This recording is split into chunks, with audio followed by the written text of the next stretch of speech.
Buenas noches, muchas gracias por acompañarnos una vez más en nuestro espacio Vamos al Punto, que se transmite todos los lunes a las 7 de la noche por 100% Noticias y mi página de Facebook. Esta vez vamos a honrar un compromiso que asumimos en nuestro espacio del jueves pasado, Hablemos en Serio.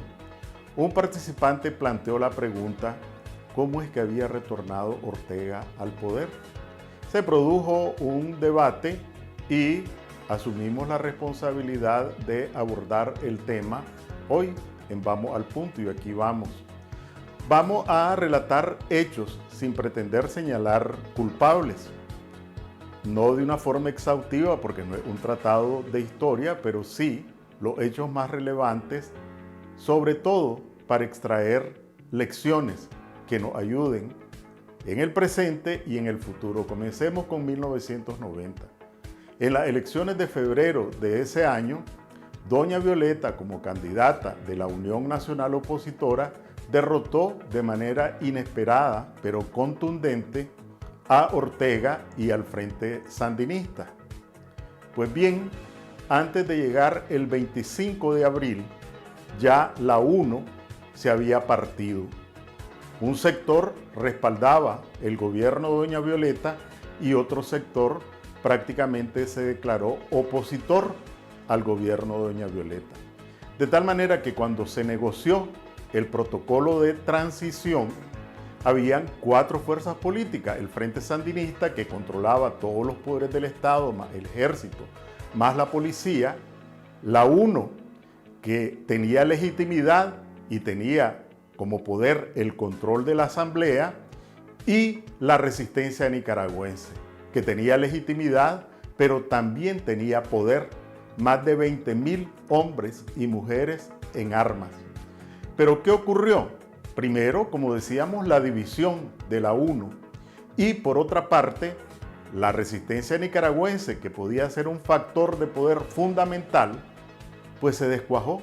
También no fue factor de poder, le faltó conducción política y se diluyó, de tal manera que el gobierno de doña Violeta prácticamente quedó casi con las manos vacías, enfrentado al Frente Sandinista y a su poder.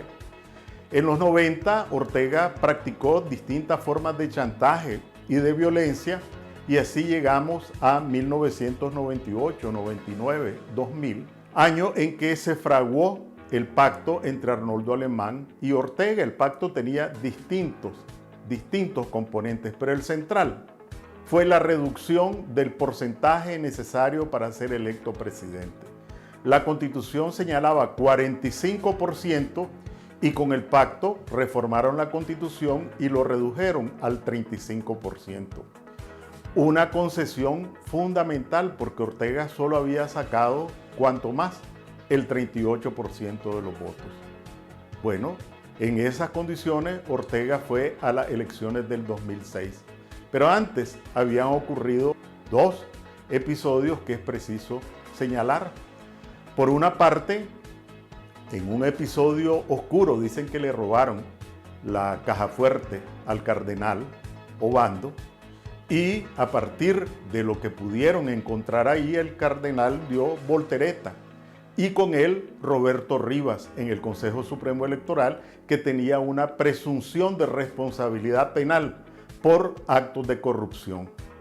Bueno, mágicamente se borró esa presunción de responsabilidad penal y de repente Roberto Rivas apareció como presidente del Consejo Supremo Electoral. Eso fue antes del 2006, pero imagínense la fortaleza del pacto, que el candidato a vicepresidente de Ortega fue nada más y nada menos que Jaime Morales Carazo, miembro del directorio de la Contra en su momento, ministro de la presidencia de Alemán, diputado de Alemán, y apareció como candidato a vicepresidente de Ortega. ¿Qué se tejió allí? Pues no sabemos, pero hechos son hechos. En las elecciones del 2006, las 2 fuerzas liberales no pudieron ponerse de acuerdo, ALN y el PLC. Como resultado, Ortega, con el 38% de los votos, se alzó con la victoria electoral. Imagínense que entre ALN, Eduardo Montealegre y José Rizo en el PLC obtuvieron juntos el 55% de los votos. Si no ha sido por la mezquindad, por la ceguera y por los odios personales, pues Ortega no hubiera llegado a primera. Igual que en el 90, que las ambiciones personales, las diferencias políticas y la ceguera le posibilitaron al Frente Sandinista preservar grandes cuotas de poder. En las elecciones del 2006, el 8% de los votos nunca se conoció el destino. Pero bueno, Ortega apareció como presidente en el 2007 y tenía la minoría de diputados en la Asamblea Nacional. Entre los diputados de ALN y los diputados del PLC podían perfectamente haber controlado la Asamblea Nacional y desde allí limitar el poder de Ortega, pero no. No se pusieron de acuerdo, siguió el pacto de Alemán con Ortega, siguió la mancuerna entre la bancada del PLC y la bancada del Frente Sandinista, de tal manera que entregaron el control de la Asamblea Nacional al Frente, a pesar de tener la minoría de los diputados. Eligieron como presidente a René Núñez. De tal manera que Ortega gobernó sus primeros años a pesar del 38% de los votos, a pesar de tener una minoría en la Asamblea, gobernó como que si tenía mayoría, porque siempre contó con los votos de los diputados del PLC. Se produjo en el 2008 una posibilidad de restablecer o establecer un frente común ante Ortega con ocasión de las elecciones municipales. Se produjo una alianza entre ALN y el PLC. El candidato a alcalde de Managua era Eduardo Montealegre y bueno, en esas elecciones municipales se derrotó a Ortega, incluso en la alcaldía de Managua. Pero el pacto se negaba a morir y Alemán y compañía dejaron a Montealegre colgado de la brocha, a pesar que tenía todas las actas que demostraban el triunfo, y negoció, se repartió con Ortega un conjunto de alcaldías a nivel nacional. Eso fue en el 2008. Llegamos al 2011, ya Ortega tiene el control prácticamente de todos los poderes del Estado, tiene ya seducido a la policía y al ejército y vienen las elecciones. Don Fabio Gadea es candidato a la presidencia, Alemán por el PLC y don Fabio por la alianza PLI, y aquí viene otro fraude. En este fraude, además de en la boleta presidencial, también se produjo un fraude masivo con la elección a diputados. Imagínense a tal punto que sumados los votos de los diputados del Frente, sacaron más que Ortega mismo. ¿Cuál era el propósito de este fraude? Apropiarse de la mayoría calificada en la Asamblea Nacional, y efectivamente ocuparon la mayoría en la Asamblea Nacional, y de esta forma, con esa mayoría calificada espuria, pudieron reformar la Constitución, reformar la ley del Ejército, reformar la ley de la policía y sujetar a los mandos militares y de la policía a la voluntad personal de Ortega, pero además apoderarse de todos los poderes del Estado.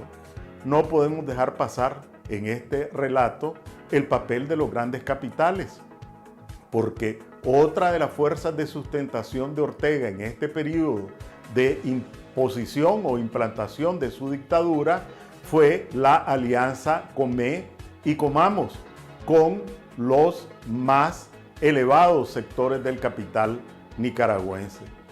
De esta forma, al llegar al 2016, a Ortega solo le tocó ponerle la cereza al pastel.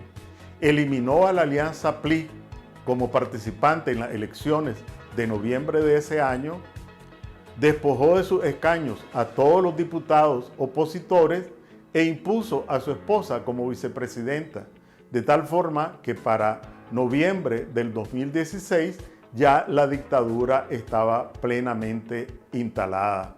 En el 2018, lo único que ocurrió fue desnudar una dictadura que ya tenía años de haberse implantado en el país. Esos son los hechos más relevantes. Las lecciones son las que tenemos que extraer, porque el último elemento es qué ha hecho Ortega en todo este periodo frente a estas falencias, frente a estos errores de las fuerzas opositoras a Ortega y al Frente Sandinista. ¿Qué es lo que ha demostrado o qué es lo que ha tenido a su favor? Uno, el control de los servicios de inteligencia. Ortega durante todas estas décadas ha controlado los servicios de inteligencia, sabe cuáles son las pastillas que se toman para la presión, sus adversarios. A esta altura sabe qué es lo que desayunó cada uno de sus principales adversarios. En segundo lugar, su dilatada presencia en la política le ha enseñado a administrar los tiempos y a capear la borrasca. En tercer lugar, también ha adquirido una gran destreza en leer y montarse sobre las contradicciones y sobre las correlaciones de fuerza. Y finalmente, la falta de escrúpulos. Le encanta llevar las cosas al borde del abismo y negociar al borde del abismo. Allí todos sus adversarios políticos empiezan con la tembladera de piernas y Ortega, que no tiene ningún escrúpulo para ninguna acción política, maniobra o violenta, pues siempre se ha salido con la suya. Si no aprendemos de nuestra historia, vamos a tener que repetirla. Que tengan buenas noches y nos vemos el próximo lunes a las 7 por 100% Noticias y mi página de Facebook.